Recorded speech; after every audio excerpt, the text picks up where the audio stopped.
വന്ദനം. സ്നേഹബഹുമാനപ്പെട്ട അധ്യാപകരെ, എന്റെ പ്രിയ കൂട്ടുകാരെ, ക്രിസ്മസ് ആഘോഷിക്കാൻ നാം എല്ലാവരും കാത്തിരിക്കുകയാണല്ലോ. എന്നാണ് ക്രിസ്മസ്? അതേ, ലോകരക്ഷകനായ ഉണ്ണീശോ ജനിച്ചതിന്റെ പുണ്യദിനം. 2000 വർഷങ്ങൾക്ക് മുമ്പ് ബെത്ലഹേം പുൽക്കൂട്ടിൽ ജോസഫിന്റെയും മേരിയുടെയും മകനായി ഉണ്ണീശോ ജനിച്ചതിന്റെ പുണ്യദിനം.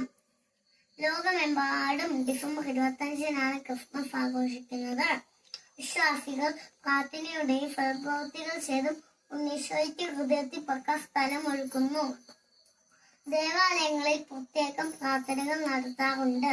വീടുകളിൽ പുൽക്കൂടുകൾ നിർമ്മിച്ചും നക്ഷത്രങ്ങൾ തെളിയിച്ചും ക്രിസ്മസ് ട്രീ കൊണ്ട് അലങ്കരിച്ചും ഉണ്ണിയെ വരവേൽക്കുന്നു.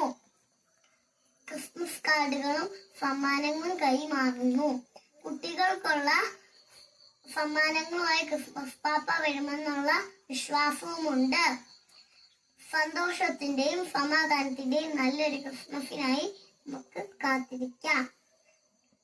എല്ലാവർക്കും പ്രാർത്ഥനയുടെയും സമാധാനത്തിന്റെയും ക്രിസ്മസ് ആശംസകൾ. നന്ദി, നമസ്കാരം.